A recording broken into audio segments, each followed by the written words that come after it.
Terus bagaimana hubungan dengan anak saya yang sekolah di pesantren, Pak? Ini mau nanya, Jika sudah bersuci atau berwudu, Terima kasih, kemudian Bapak. bersuci, wudunya batal. Bismillah, Assalamualaikum warahmatullahi wabarakatuh. Alhamdulillah, wassalatu wassalamu ala rasulillah wa ala alihi wa sahbihi wa mawalah wa la hawla wa la quwata illa billah amma ba'd. Pemirsa Fatwa TV dan pendengar radio sunnah dimanapun Anda berada, ahlan wa sahlan wa marhaban bikum. Alhamdulillah, senang sekali rasanya masih bisa menyapa para pemirsa dan pendengar radio dimanapun Anda berada. Semoga selalu dalam lindungan Allah, tentunya melalui program kesayangan kita yang selalu kita nanti-nantikan, program live interaktif Fatwa TV Konsultasi Islam, yang insya Allah pada kesempatan kali ini dibimbing oleh Al-Ustadz Dr. Musyafa' Ad-Darini, hafizahullah ta'ala.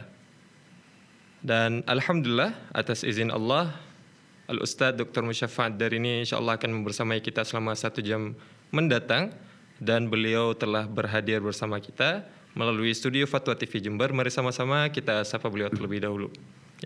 Assalamualaikum warahmatullahi wabarakatuh, Ustaz. Waalaikumsalam warahmatullahi wabarakatuh. Halukum Ustaz berkhair. Alhamdulillah berkhair. Insyaallah semoga selalu dalam lindungan Allah, Ustaz. Amin amin ya rabbal alamin. Tapi Ustaz, untuk mengawali acara kita pada kesempatan kali ini, Ustaz, seperti biasanya kita meminta beberapa nasihat pembuka dari Ustaz. Falyatafaddal masykuran ma'juran. Baik.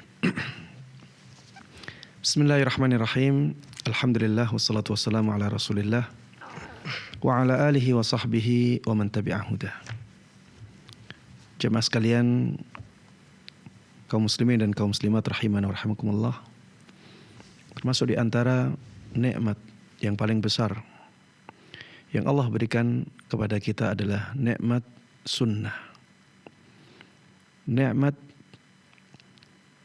punya semangat mengikuti tuntunan Nabi Muhammad sallallahu alaihi wasallam. Nikmat menjadi ahlus sunnah wal jamaah. Sungguh ini merupakan kenikmatan yang sangat besar yang Allah berikan kepada kita. Kalau bukan karena Allah Subhanahu wa taala, maka kita tidak akan mendapatkan nikmat ini. Nikmat hidayah bukan karena kecerdasan kita, bukan karena kekayaan kita, bukan karena kedudukan kita, bukan karena teman-teman kita.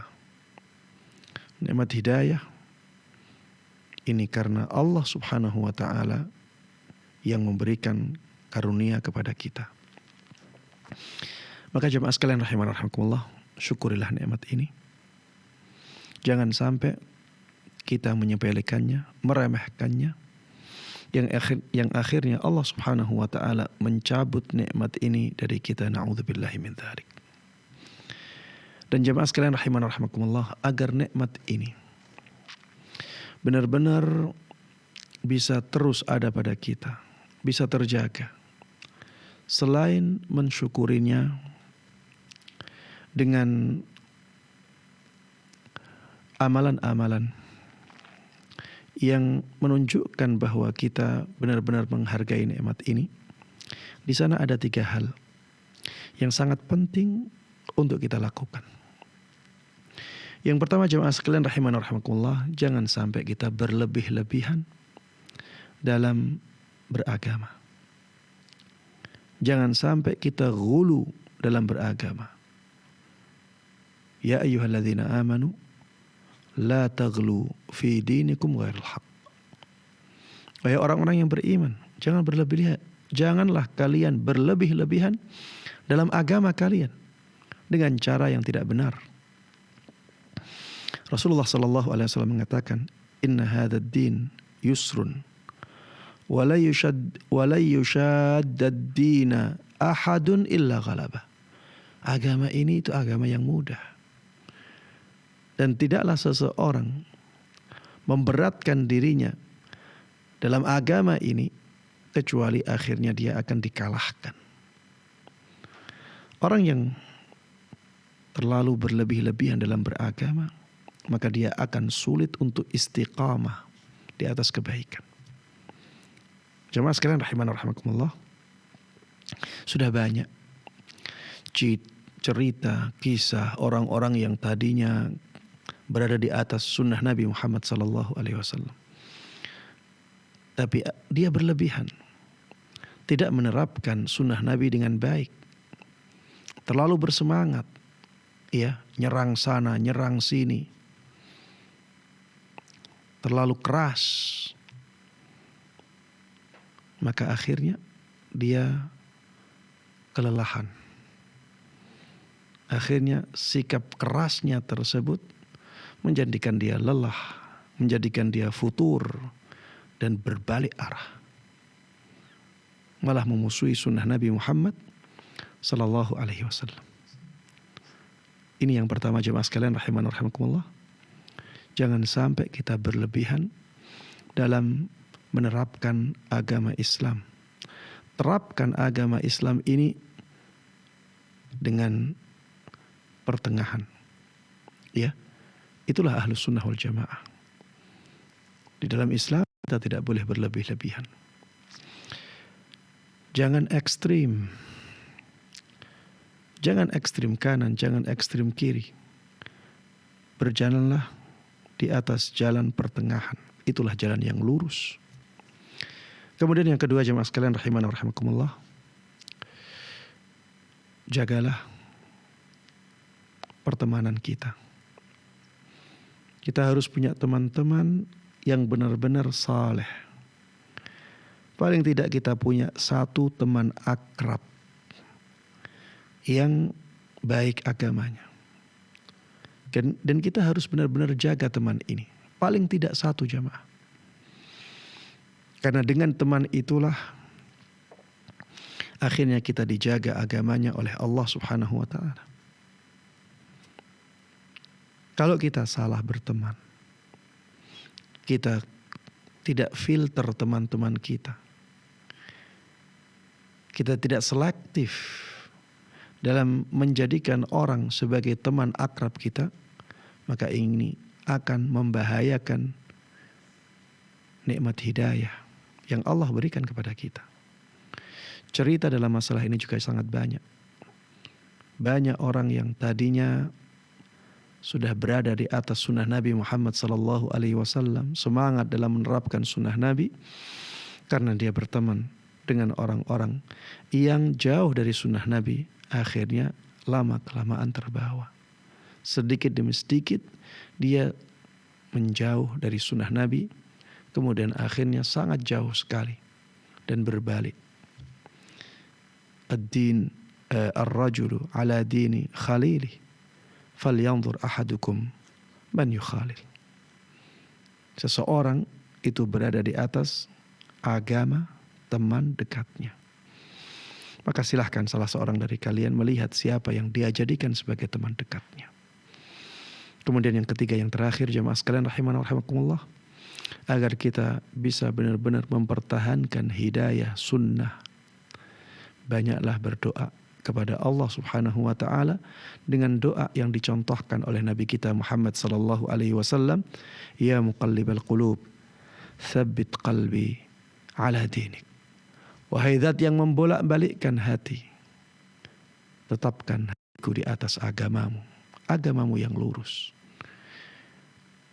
Jemaah sekalian rahimana rahimakumullah, ada seorang tabi'in yang bernama Syahr ibn Haushab. Beliau mengatakan kepada ibunda kita kaum mukminin Ummu Salamah radhiyallahu taala anha, ya ummul mukminin, ma kana aktsaru du'ai Rasulillah sallallahu alaihi wasallam idza kana 'indaki. Wahai ibunda kaum mukminin, doa apakah yang paling banyak dipanjatkan oleh Rasulullah sallallahu alaihi wasallam ketika beliau berada di sisimu? Maka Ummu Salamah radhiyallahu taala anha mengatakan, kana aktsaru du'aihi ya muqallibal qulub tsabbit qalbi ala dinik. Dahulu doa beliau yang paling banyak adalah ya muqallibal qulub tsabbit qalbi ala dinik. Wahai zat yang membolak-balikkan hati, tetapkan hatiku di atas agamamu. Bayangkan jemaah, ini Rasulullah Sallallahu Alaihi Wasallam. Siapa yang lebih kuat hujjahnya melebihi beliau? Siapa yang lebih kuat imannya, takwanya? Siapa yang lebih dekat dengan Allah melebihi beliau? Ada malaikat Jibril yang terus memberikan wahyu kepada beliau. Beliau melihat malaikat Jibril. Tapi lihat bagaimana doa Rasulullah Sallallahu Alaihi Wasallam. Ya muqallibal qulub, tsabbit qalbi ala dinik. Dan itu doa yang paling banyak beliau panjatkan. Kemudian Ummu Salamah radhiyallahu taala anha menceritakan juga kepada kita. Dahulu beliau bertanya kepada Rasulullah sallallahu alaihi wasallam. Beliau mengatakan, ya Rasulullah, ma li aktsari du'aika ya muqallibal qulubi tsabbit qalbi ala dinik. Wahai Rasulullah sallallahu alaihi wasallam, kenapa doa yang paling banyak engkau panjatkan adalah doa wahai zat yang membolak-balikkan hati, teguhkan aku di atas agamamu. Maka Rasulullah sallallahu alaihi wasallam menjawab, ya Umma Salamah, innahu laisa adamiyyun illa wa qalbuhu baina isba'aini min asabi'ir rahman, faman syaa aqama wa man syaa azagh. Kata Rasulullah sallallahu alaihi wasallam, wahai Ummu Salamah, tidak ada seorang anak Adam, tidak ada seorang manusia pun kecuali hatinya berada di antara dua jari jemari Allah Subhanahu wa taala. Barang siapa yang Allah kehendaki, Allah akan tegakkan hatinya. Allah akan jadikan hatinya lurus. Barang siapa yang Allah kehendaki, Allah akan simpangkan hatinya. Allah akan jadikan hatinya menyimpang. Allah akan jadikan hatinya tersesat. Inilah sebab kenapa Rasulullah sallallahu alaihi wasallam terus memperbanyak doa, ya muqallibal qulub, tsabbit qalbi ala dinik. Kalau Rasulullah sallallahu alaihi wasallam saja khawatir akan disimpangkan hatinya oleh Allah Subhanahu wa taala, akan disesatkan hatinya oleh Allah Subhanahu wa taala, apalagi kita jemaah sekalian rahiman wa rahimakumullah. Maka banyaklah berdoa dengan doa ini. Mudah-mudahan Allah Subhanahu wa taala menjaga kita di atas sunnah Nabi Muhammad sallallahu alaihi wasallam hingga ajal menjemput kita semuanya. Amin amin ya rabbal alamin. Demikian pesan singkat ini, mudah-mudahan bermanfaat dan Allah berkahi. Wassallallahu wasallam wa baraka ala nabiyina Muhammadin wa ala alihi wa sahbihi wa man tabi'ahum bi ihsanin ila yaumiddin. Walhamdulillahi rabbil alamin. Syukran Ustaz wa jazakumullah khairan Ustaz atas nasihat pembuka yang mungkin sangat indah ini, guna menjadikan kita untuk terus kokoh dalam menjaga hidayah kita hingga akhir kelak. Kami informasikan kepada seluruh pemirsa Fatwa TV bahwasanya acara live interaktif konsultasi Islam ini juga bisa pemirsa dengarkan melalui siaran radio, melalui radio MD FM Probolinggo, kemudian ada radio Binbas Yogyakarta, radio Sahabat Tegal, radio Hang FM Batam, radio Amuba Pangkal Pinang, radio Sago FM Sumatera Barat, kemudian ada radio Gema FM Bontang, radio Al-Hikmah Banyuwangi, radio Tuah FM Riau, dan radio Mas FM Seragen. Dan kemudian kami informasikan juga kepada para pemirsa, kami mengajak para pemirsa untuk bisa ikut berjuang bersama Fatwa TV untuk syiarkan dakwah ini melalui rekening aktif yang bisa para pemirsa lihat di layar kaca para pemirsa semua. Ayuh, nah. Dan kami informasikan bahwasanya acara live interaktif konsultasi Islam ini memungkinkan para pemirsa untuk bertanya langsung kepada Ustadz Dr. Musyafa Ad-Darini dan berkonsultasi langsung tentang agama Islam kepada beliau.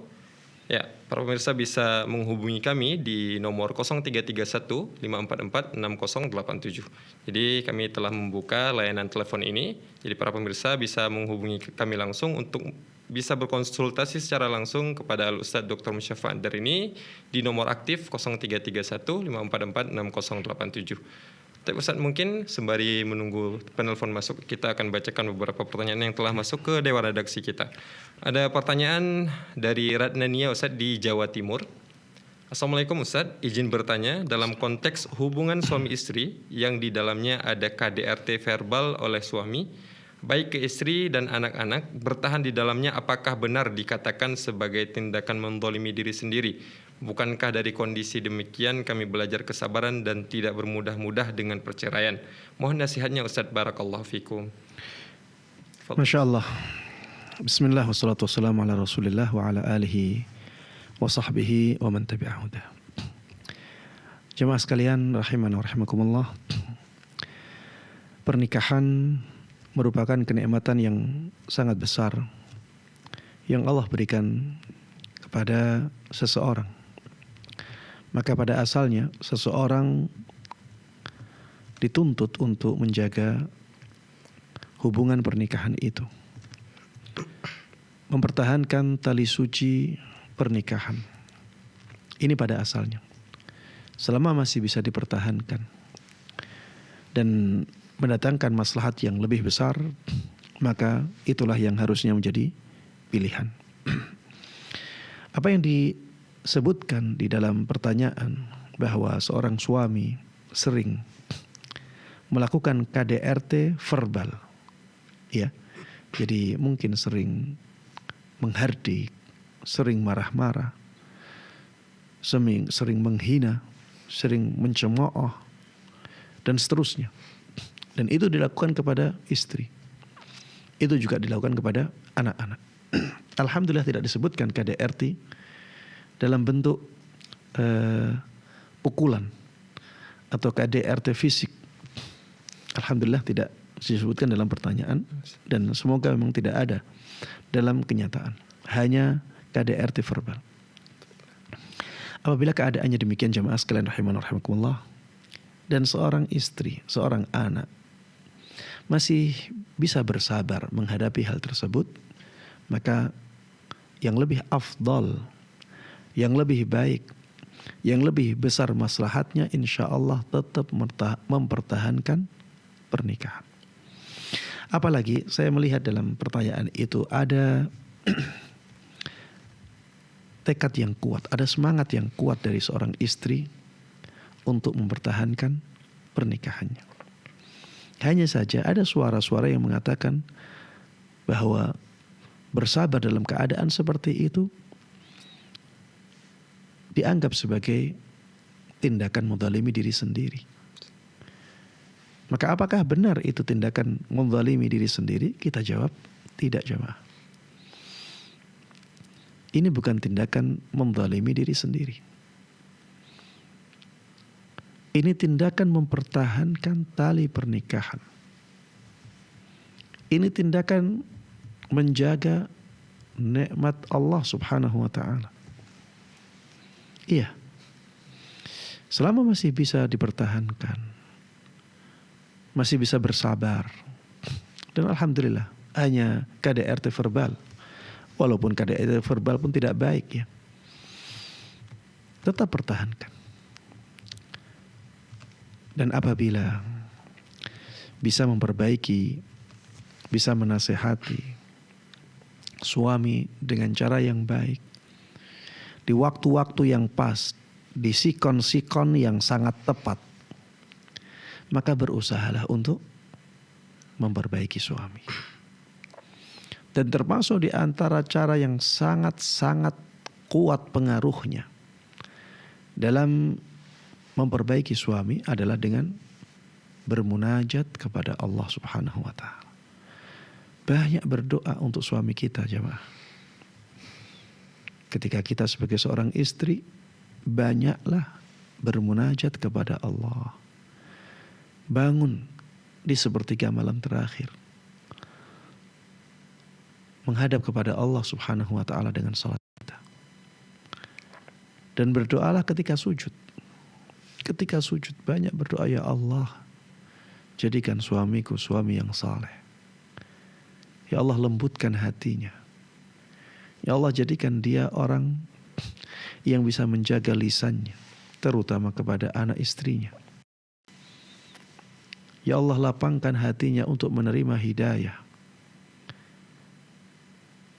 Ya Allah, jadikan kami bisa bersabar apabila menerima kata-kata yang tidak baik dari suami. Ya, seperti ini ya, perlu untuk diperhatikan. Apabila ada kesempatan untuk mengajaknya ikut pengajian-pengajian di masjid yang di dalamnya disebutkan Al-Quran, disebutkan As-Sunnah sesuai dengan pemahaman para sahabat Nabi Muhammad SAW, maka ajak suami ke majelis-majelis ilmu. Mungkin di majelis-majelis ilmu tersebut akan ada pesan-pesan yang kita harapkan menjadikan hati suami lebih tentram, lebih tenang, lebih lembut. Termasuk di antara yang bisa kita lakukan agar suami itu punya hati yang lembut. Hadapilah kekerasannya dengan kelembutan. Kalau suami marah, segeralah untuk meminta maaf. Walaupun menurut kita tidak bersalah. Menurut kita suami yang bersalah. Sampaikan maaf, minta maaf. Ya, mohon maaf ya, saya yang salah. Katakan seperti itu. Suamiku, saya mohon maaf. Saya yang salah. Dengan sikap yang lembut seperti ini, maka kekerasan dia akan menjadi redam. Ya, makanya di dalam Al-Quran disebutkan idfa' billati hiya ahsanus sayyi'ah. Balaslah keburukan dengan sesuatu yang lebih baik. Balaslah sayyi'ah, keburukan. Dengan apa? Dengan sesuatu yang lebih baik. فَإِذَا الَّذِي بَيْنَكَ وَبَيْنَهُ عَدَاوَةٌ كَأَنَّهُ وَلِيٌّ حَمِيمٌ. Maka kalau bisa dilakukan seperti ini, nanti yang terjadi adalah sesuatu hubungan yang tadinya ada permusuhan antara engkau dengan dia, akhirnya menjadi hubungan yang sangat erat. Ka'annahu waliyyun hamim. Seakan-akan dia menjadi wali, menjadi seseorang yang sangat dekat, bisa melindungi, menjadi penjaga, menjadi penguat. Hamim itu teman yang sangat dekat sekali. Ini bisa diterapkan pada hubungan antara suami istri. Suaminya marah. Balas dengan kebaikan. Balas dengan kata-kata yang halus. Memang untuk menjalankannya kita tidak bisa melakukan di semua situasi dan kondisi. Kadang-kadang kita juga marah. Suami marah, istri menjadi marah. Kadang-kadang seperti itu. Tapi berusahalah di waktu-waktu tertentu yang kita bisa menahan amarah kita balas dengan balasan yang lembut. Mohon maaf, benar-benar mohon maaf. Sehingga kelembutan itu akan menjalar ke suaminya. Dan kalau ini terus berulang, maka insya Allah lama-kelamaan suami akan lebih lembut dan lebih berpikir untuk tidak melakukan KDRT verbal. Demikian wallahu a'lam. Syukran Ustaz wa jazakumullah khairan Ustaz atas jawabannya. Tapi Ustaz, kita telah terhubung dengan penelpon pertama untuk kesempatan kali ini Ustaz. Ada Ibu hamba Allah dari Jember. Kami persilakan Ibu. Halo. Assalamualaikum. Waalaikumsalam warahmatullahi. Silakan Ibu pertanyaannya.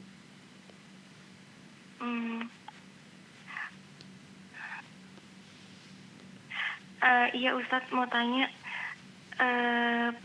kalau istri mau hulu karena suami, karena istri sudah tidak merasa takut tidak bisa menjalankan kewajibannya, karena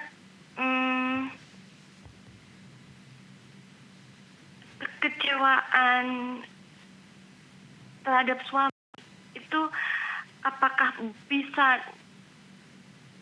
istri melakukan huluk gitu, Ustaz? Kekecewaannya karena bertumpuk-tumpuk, Ustaz. Jadi bisa disebutkan contoh-contohnya yang mungkin paling parah.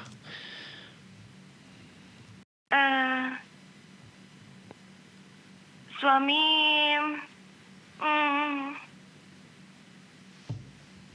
tidak memberikan nafkah. Taib. Ya, mungkin bisa disebutkan lagi, Bu.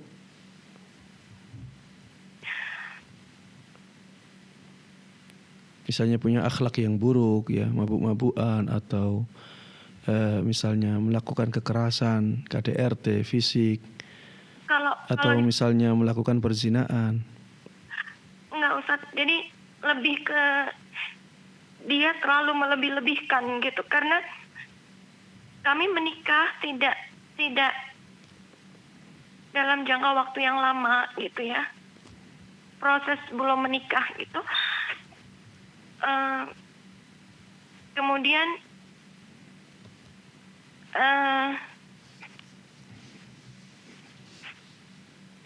saya berharap dia ada keterbukaan, kejujuran, tapi ternyata tidak dia lakukan. Dia banyak berjanji kepada saya. Mohon maaf Ibu, mungkin bisa disebutkan rincian yang mungkin menyebabkan Ibu kecewa mungkin. Dia menyampaikan bahwa dia akan mencukupi saya. Yeah.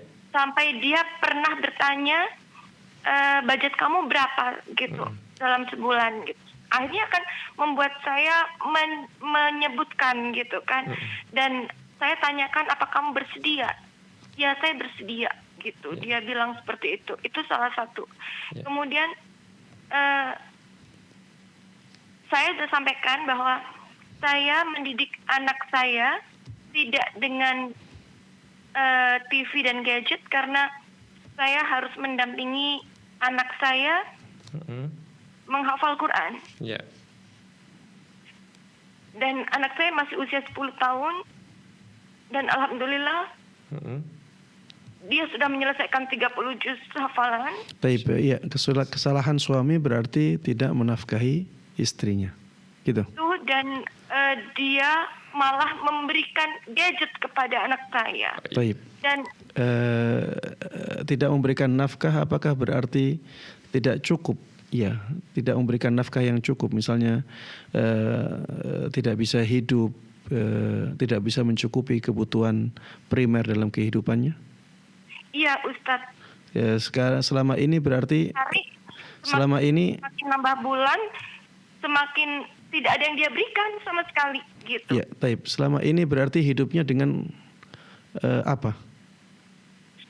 Saya mendapatkan nafkah dari mantan suami saya, Ustadz, dari ayah anak saya. Taib. Ya, sudah cukup insyaallah. Cukup Ibu? Ya, cukup Ibu ya. Cukup. Sudah kita tangkap untuk pertanyaannya. Terima kasih banyak Ibu. Ya, terima kasih Ustaz, jazakallahu khairan. Wa jazaki khairan. Iya, jemaah sekalian rahiman wa rahimakumullah. Apa yang kita dengar bersama tadi adalah kenyataan yang terjadi pada sebagian keluarga. Jadi suami tidak memberikan nafkah kepada istrinya dengan nafkah yang cukup. Maka jemaah sekalian rahiman wa rahimakumullah, bagaimana apabila keadaannya seperti ini? Yang kita anjurkan pertama kali adalah tetap ya mempertahankan pernikahan apabila masih dimungkinkan. Mungkin bisa bertahan untuk sebulan yang akan datang, ya. Untuk sebulan ini coba ya kita introspeksi. Misalnya seorang istri introspeksi, mungkin ada sesuatu yang memang tidak disukai oleh suami dari diri kita. Kemudian kita tanya, yang menjadikanmu memperlakukan saya seperti ini apa? Apakah kamu bisa berubah? Mungkin kamu bisa berubah dengan saya merubah diri saya. Apa yang dia minta? Kemudian kita lihat perubahan itu apakah terjadi? Sambil kita banyak meminta kepada Allah Subhanahu wa taala dengan doa yang jujur, doa yang tulus, agar Allah Subhanahu wa taala memperbaiki kehidupan keluarga kita. Kalau misalnya sampai sebulan ternyata tidak ada perubahan sama sekali, padahal kita sudah berusaha melakukan apa yang dia inginkan, tetap saja suami tidak mau menafkahi, padahal sebenarnya dia mampu. Maka apabila keadaannya seperti ini, istri punya hak untuk mengajukan khulu'. Istri punya hak untuk mengajukan khulu'. Silakan ajukan khulu' ke pengadilan agama. Ya, ajukan. Nanti diproses oleh mereka. Itu yang ana sarankan, ya, khulu' ketika suami memang tidak memberikan nafkah, maka dibolehkan dan tidak berdosa, ya, kecuali kalau misalnya suami masih menjalankan kewajibannya dengan baik, maka minta khulu' ya merupakan perbuatan dosa, bahkan ya dalilnya memberikan kita pemahaman bahwa itu dosa besar. Maka ketika tidak ada sesuatu yang menjadikan seseorang dibolehkan khulu', maka jangan. Tapi kalau alasannya karena suami tidak memberikan nafkah, alasan ini bisa menjadikan khulu', boleh dilakukan, ya. Wallahu taala alam. Syukur Ustaz wa jazakumullah khairan Ustaz atas jawabannya.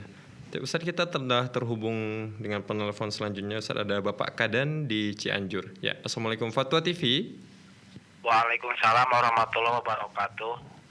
Silahkan Bapak, pertanyaannya. Ya. Assalamualaikum warahmatullahi wabarakatuh, Pak Ustadz. Ya, silakan. Bertanya tentang bersalaman, Ustadz. Jadi apakah ada sunahnya bersalaman? Kalau misalkan ada, apakah ada fadilah tertentu dan dilakukan itu kapan saja, Ustadz? Momen-momen apa saja? Soalnya di daerah saya kan kalau setelah sholat fardu itu jamaah bersalaman katanya untuk menghapus dosa, jadi untuk bermaaf-maafan, Ustaz. Jadi secara umum musafah itu disunahkan dan ada fadilah khususnya. Kemudian khususnya setelah sholat itu apakah ada sunahnya, Ustaz? Ya, cukup ya. Jazakumullah khair. Ya. Assalamualaikum warahmatullahi wabarakatuh. Waalaikumsalam warahmatullahi wabarakatuh. Taib jemaah sekalian rahimana rahimakumullah, musafahah atau bersalaman merupakan sunnah Nabi Muhammad sallallahu alaihi wasallam. Dan ada keutamaan yang dijelaskan oleh Nabi kita Muhammad sallallahu alaihi wasallam dalam musafahah ini. Di antaranya hadis Nabi Muhammad sallallahu alaihi wasallam, "Ma min muslimaini yaltaqiyani fayatasafahani illa ghufira lahuma qabla an yaftariqa."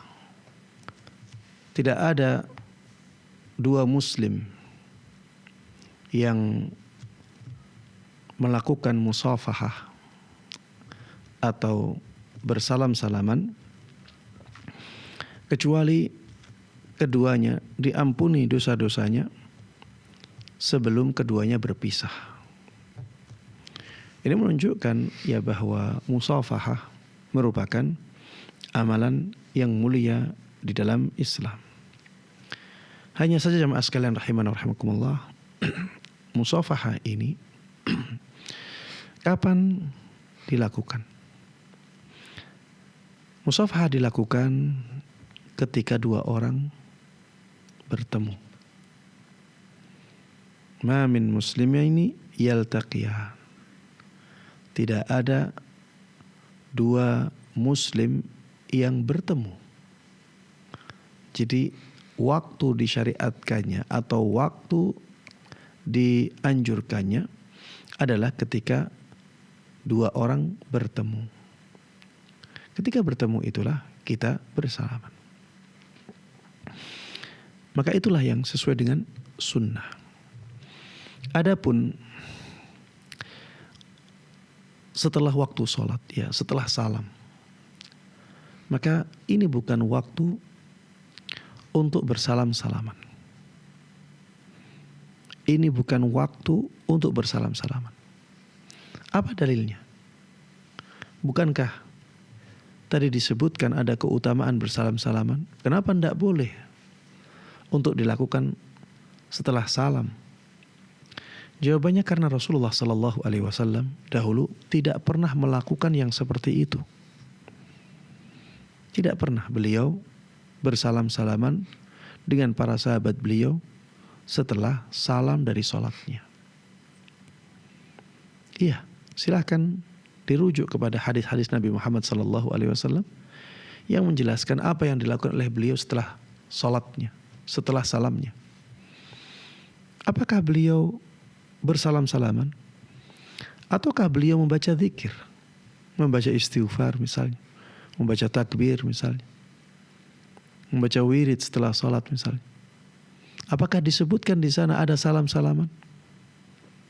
Kalau tidak disebutkan, berarti memang tidak dilakukan oleh beliau. Jemaah sekalian rahimana rahimakumullah, lebih jelas mana?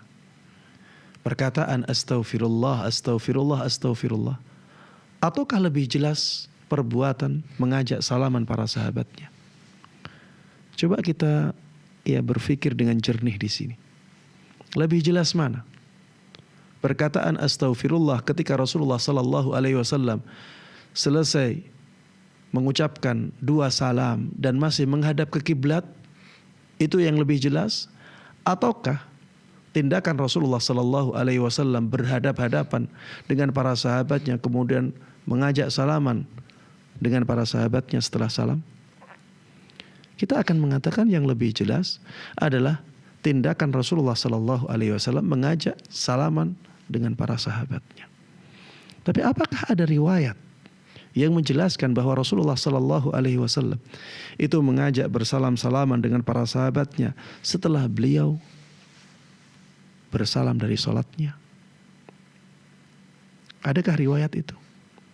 Kalau tidak ada, kenapa ada riwayat yang menjelaskan bahwa Rasulullah Sallallahu Alaihi Wasallam membaca astaghfirullah, astaghfirullah, astaghfirullah 3 kali? Ada riwayat itu, padahal itu lebih samar. Sedangkan yang lebih jelas tidak dinukil oleh para sahabat. Apakah layak para sahabat menyembunyikan yang jelas seperti itu dan menampakkan yang samar, yang lebih samar misalnya? Tentunya ini jauh dari pemikiran yang logis.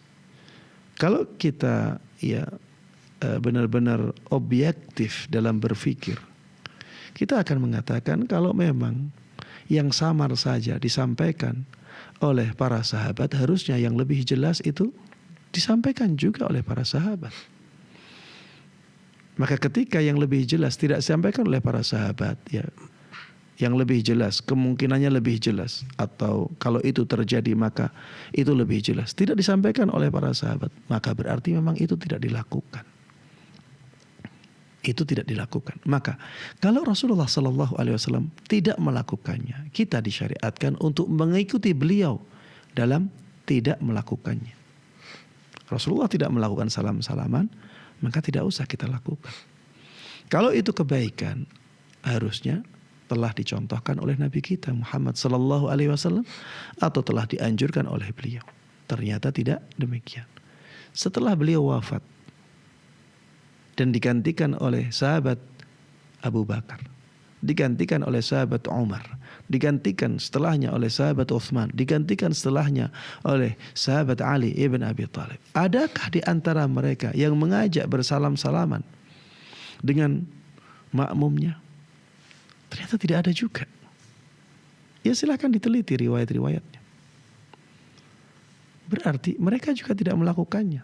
Terus kenapa kita melakukan sesuatu yang tidak dilakukan oleh Rasulullah Sallallahu Alaihi Wasallam, tidak juga dilakukan oleh para khulafaur rasyidin? Kalau kita katakan kan itu baik, subhanallah, apakah ada kebaikan yang ditinggalkan oleh Rasulullah Sallallahu Alaihi Wasallam dan para sahabatnya?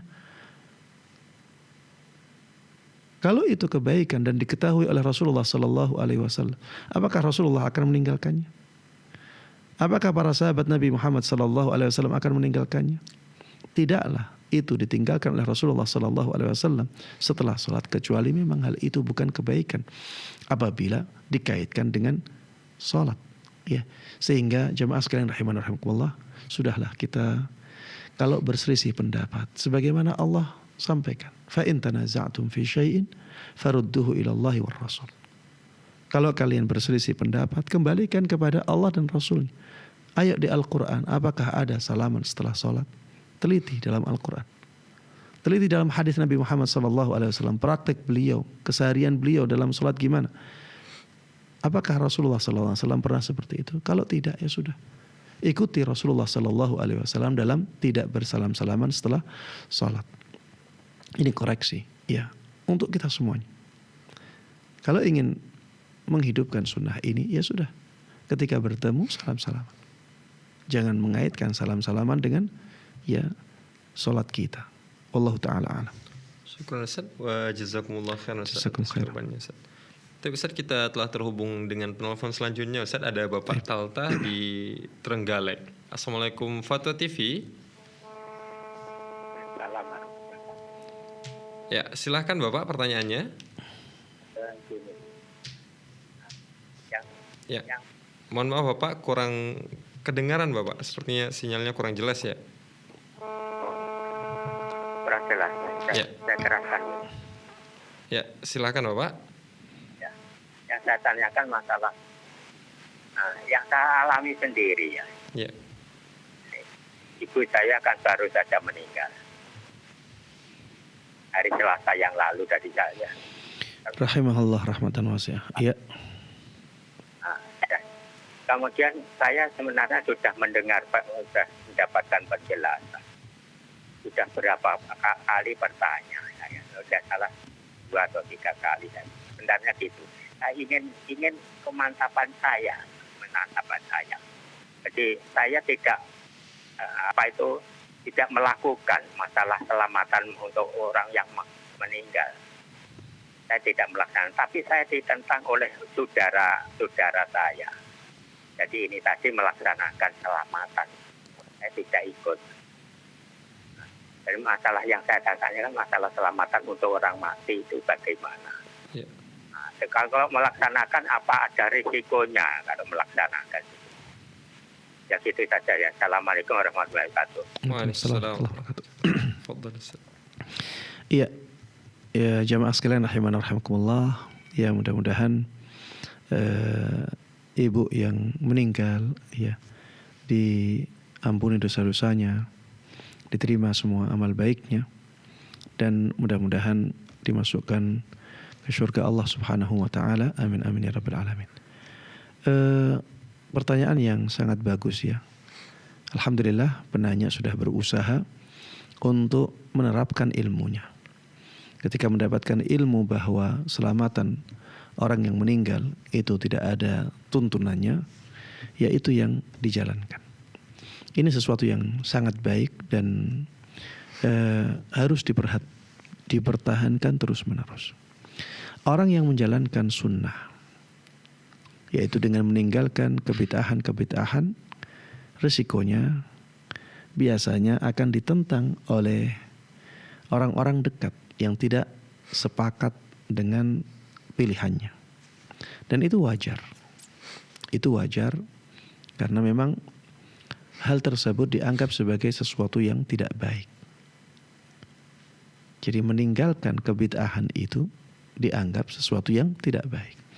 Dan inilah bahayanya bid'ah. Bahaya bid'ah itu akan menjadikan sesuatu yang baik itu terlihat buruk. Dan menjadikan sesuatu yang buruk itu terlihat baik. Jadi kalau bid'ah itu dilakukan, orang yang terbiasa melakukannya melihat itulah yang baik. Padahal Rasulullah sallallahu alaihi wasallam mengatakan, "Wa syarrul umuri muhdatsatuha." Sesungguhnya perkara dalam agama yang paling buruk itu perkara yang diada-adakan di dalamnya. Kemudian dikatakan oleh beliau, "Fa inna kulla muhdatsatin bid'ah." Ini beliau yang mengatakannya. Semua yang diada-adakan dalam agama itulah kebid'ahan. Kebid'ahan ini sesuatu yang paling buruk dalam agama, sebagaimana perkataan beliau ini. Tapi subhanallah, kalau dilakukan maka orang yang melakukannya memandang itu suatu kebaikan. Dan kalau orang yang seperti ini melihat orang lain tidak melakukan kebid'ahan itu, dia menganggap itu suatu keburukan yang luar biasa. Itu keburukan yang luar biasa. Seakan-akan itu dosa besar.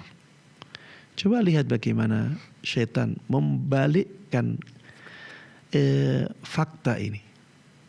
Jadi harusnya yang meninggalkan itu orang yang melakukan keburukan yang luar biasa, ini jadi yang meninggalkannya seakan-akan melakukan dosa besar. Padahal jemaah sekalian rahimani rahimakumullah, siapa yang mewajibkan selamatan orang meninggal? Coba, apakah ada imam yang mewajibkannya? Coba dirunut Imam Abu Hanifah. Apakah Imam Abu Hanifah mewajibkan selamatan orang yang mati? Imam Malik, apakah mewajibkannya? Imam Syafi'i, apakah mewajibkannya? Imam Ahmad, apakah mewajibkannya? Jangankan mewajibkan, menganjurkannya saja tidak. Bahkan di zaman mereka tidak ada selamatan seperti itu. Karena di zaman tersebut masih dianggap sesuatu yang buruk. Imam Syafi'i rahimahullah ta'ala, imam kita semuanya, kita bangga dengan Imam Syafi'i rahimahullah ta'ala. Beliau mengatakan, wa akrahul ma'tam. Aku benci ma'tam. Apa itu ma'tam? Disebutkan oleh beliau, yaitu berkumpulnya orang-orang di rumah orang yang ditinggal mati oleh kerabatnya, dan ada makan-makan di sana. Dibenci oleh Imam Syafi'i rahimahullah ta'ala. Beliau membenci, maka beliau tidak mungkin menganjurkan sesuatu yang beliau benci, apalagi sampai mewajibkannya. Kenapa akhirnya menjadi seperti dosa besar? Kalau tidak dilakukan, orangnya menjadi sesat. Ya seakan-akan seperti itu. Yang tidak melakukan seperti itu menjadi orang yang sesat. Ini dari mana jemaah? Kitab-kitab mazhab tidak ada yang mengatakan itu wajib. Taib, kalau misalnya ada yang mengatakan itu kan dianjurkan, ya sudah dianjurkan. Dianjurkan itu kalau ditinggalkan harusnya tidak ada masalah. Tapi kenapa mereka menjadikan kita seakan-akan yang sesat, ya, menyimpang? Kenapa seperti itu? Kemudian di dalam pandangan kita itu tidak dianjurkan sama sekali. Bahkan kalau dilakukan itu merupakan perbuatan bid'ah. Kemudian pertanyaan yang terakhir tadi disebutkan, kalau dilakukan apakah ada efeknya? Jelas. Kalau kita sudah tahu bahwa itu perbuatan bid'ah, Rasulullah katakan, wa iyyakum wa muhdatsatil umur. Jauhi oleh kalian perkara-perkara baru dalam agama. Jauhi oleh kalian perkara-perkara baru dalam agama. Ini perintah, dan perintah itu mewajibkan. Ya, Rasulullah mengharuskan kita untuk menjauhi perkara-perkara baru dalam agama. Dan kalau kita mendekatinya atau bahkan melakukannya, maka kita berdosa di sana. Kita berdosa, dan dosa kebid'ahan itu kata sebagian ulama, ya, itu lebih berat, ya, daripada dosa besar. Ya, memang tidak semua dosa besar itu lebih kecil daripada kebid'ahan, tapi secara jenis dosanya, maka jenis dosa bid'ah itu lebih besar daripada jenis dosa besar. Ya, wallahu a'lam. Syukran Ustaz wa jazakumullah khairan Ustaz atas jawabannya. Tapi Ustaz, kita telah terhubung dengan Ummu Zahra di Riau Ustaz. Assalamualaikum Fatwa TV. Waalaikumsalam warahmatullahi wabarakatuh. Ya, kami persilahkan Ibu. Terima kasih. Assalamualaikum warahmatullahi wabarakatuh. Ustaz. Waalaikumsalam warahmatullahi wabarakatuh. Ya, silakan Ummu Zahra. Ini terkait dengan bagaimana caranya kita menjawab pertanyaan anak kecil kalau dia bertanya, oh apakah nenek, apakah malaikat maut itu banyak atau satu? Sebab orang ada yang sama-sama meninggal. Jadi bagaimana kita menjawabnya menurut Al-Quran dan hadis? Terima kasih atas pertanyaannya. Assalamualaikum warahmatullahi wabarakatuh. Waalaikumsalam warahmatullahi wabarakatuh.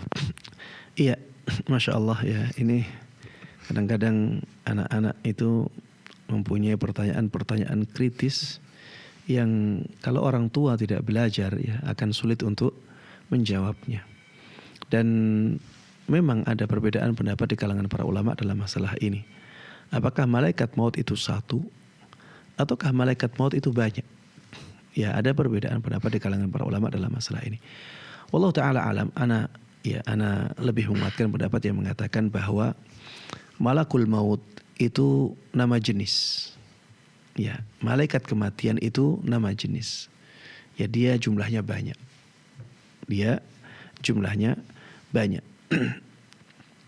Sehingga dalam satu waktu bisa jadi ya ada banyak malaikat maut yang mencabut nyawa seseorang. Ya, sebagaimana disebutkan di dalam sebuah hadis ya. Ada ya seorang mukmin yang amalannya baik. Dia ketika sakaratul maut ada malaikat yang datang kepada dia. Bersama malaikat ini malaikat-malaikat yang lain. Mereka memakai pakaian putih. Wajahnya juga wajah yang sangat bersahabat. Saking banyaknya malaikat yang bersama malaikat ini sampai-sampai ya pemandangan itu maddal basar. Sejauh mata memandang ada malaikat-malaikat yang bersama malaikat ini. Kemudian malaikat ini memerintahkan kepada ruh untuk keluar. Dan ruh keluar dengan sangat halus. Seperti keluarnya air dari teko. Keluar dengan sangat halus. Itulah keluarnya roh seorang mukmin. Kalau kita melihat ya seperti ini, maka ini akan terjadi pada setiap orang dengan kejadian yang sama. Kita melihatnya seperti itu. Sehingga ini menunjukkan bahwa malaikat maut ya itu banyak. Malaikat maut itu banyak.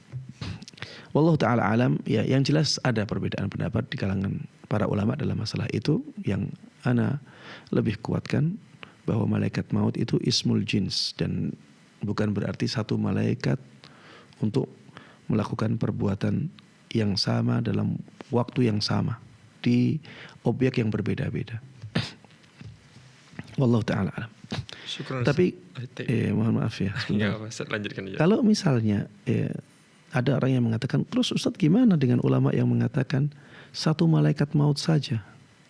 Ya kita katakan bisa jadi. Ya memang itu bukan sesuatu yang mustahil ya. Bisa jadi satu malaikat diberikan kemampuan oleh Allah Subhanahu wa taala untuk mencabut nyawa beberapa orang dalam satu waktu. Bisa jadi.